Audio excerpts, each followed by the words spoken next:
പ്രഭാതത്തിൽ കഞ്ഞിയും നെയ്യും സേവിച്ചിരുന്ന ഒരു ജനതയായിരുന്നു ഭാരതീയ ജനത. ഇന്നത്തെ ഫാസ്റ്റ് ഫുഡ് സംസ്കാരത്തിൽ ഇത് വളരെ മോശമായിട്ടുള്ളൊരു കാര്യമായിട്ടാണ് യുവതലമുറ കണ്ടുവരിക. കാരണം ഇന്ന് കൂടുതൽ ആളുകളും ഷുഗർ പേഷ്യൻസ് ആണല്ലോ, അവർക്ക് നിഷിദ്ധമാണ് റൈസ് എന്ന് പറയുന്നത്. പക്ഷേ ഇന്നത്തെ പ്രോസസ്ഡ് ആയിട്ടുള്ള വൈറ്റ് റൈസ് അല്ല അന്ന് ഉപയോഗിച്ചിരുന്നത്.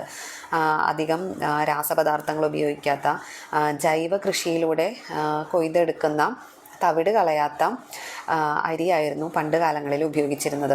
അതുകൊണ്ട് തന്നെ ഉത്തമമായിട്ടുള്ള ഔഷധ ഗുണത്തോടു കൂടി തന്നെയാണ്. നെയ്യെന്ന് പറഞ്ഞാൽ ധാരാളം ഫോസ്ഫറസ് അടങ്ങിയിട്ടുണ്ട്. ഇനി ഇതിനോടൊപ്പമാണെങ്കിലോ പയറും ഇലക്കറികളും എല്ലാം ധാരാളമായിട്ട് സേവിച്ചിരുന്നു. ഈ പയറിൽ വേണ്ടത്ര പ്രോട്ടീൻ ഉണ്ടായിരുന്നു, ഇലക്കറികളിൽ ധാരാളം മാംസ്യം ഉണ്ടായിരുന്നു, നെയ്യിലാണെങ്കിൽ വേണ്ടത്ര ഫോസ്ഫറസ് ഉണ്ട്. ഇനി ചോറിലാണെങ്കിലോ അരിയിലാണെങ്കിലോ ആവശ്യത്തിന് അന്നജവും ലഭിക്കുന്നുണ്ട്.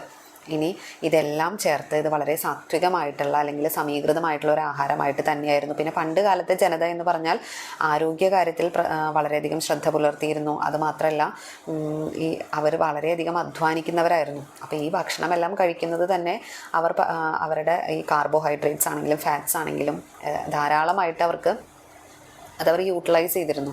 അതുകൊണ്ട് തന്നെ അവരുടെ ശരീരം വളരെ ഹെൽത്തി ആയിട്ട് മെയിൻറ്റെയിൻ ചെയ്യാനായിട്ട് സഹായകമായിരുന്നു. അപ്പോൾ ഈ കഞ്ഞിയും പയറും അല്ലെങ്കിൽ കഞ്ഞിയും നെയ്യും സേവിക്കുന്നത് ഉത്തമ ഔഷധ ഗുണത്തോട് കൂടിയിട്ടുള്ള ഒരു പ്രഭാത ഭക്ഷണമായിരുന്നു. അത് നമ്മുടെ പരിപൂർണമായിട്ടുള്ള ആരോഗ്യത്തെ സംരക്ഷിച്ചിരുന്നു.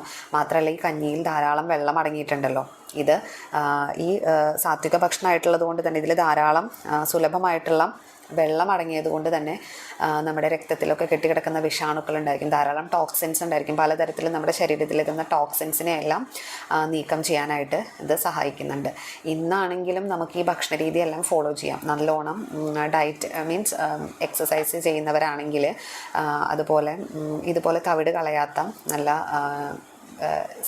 ശുദ്ധമായിട്ടുള്ള നല്ല രീതിയിലുള്ള പ്രോസസ്സ് ചെയ്യാത്ത റൈസാണ് കിട്ടുന്നതെങ്കിൽ നമുക്ക് തീർച്ചയായിട്ടും മറ്റാരോഗ്യ പ്രശ്നങ്ങളൊന്നും ഇല്ലെങ്കിൽ തീർച്ചയായിട്ടും ഈ ഒരു രീതി ഫോളോ ചെയ്യാവുന്നതാണ്. അല്ലാത്തവർ അത് വിട്ടേക്കുക കേട്ടോ.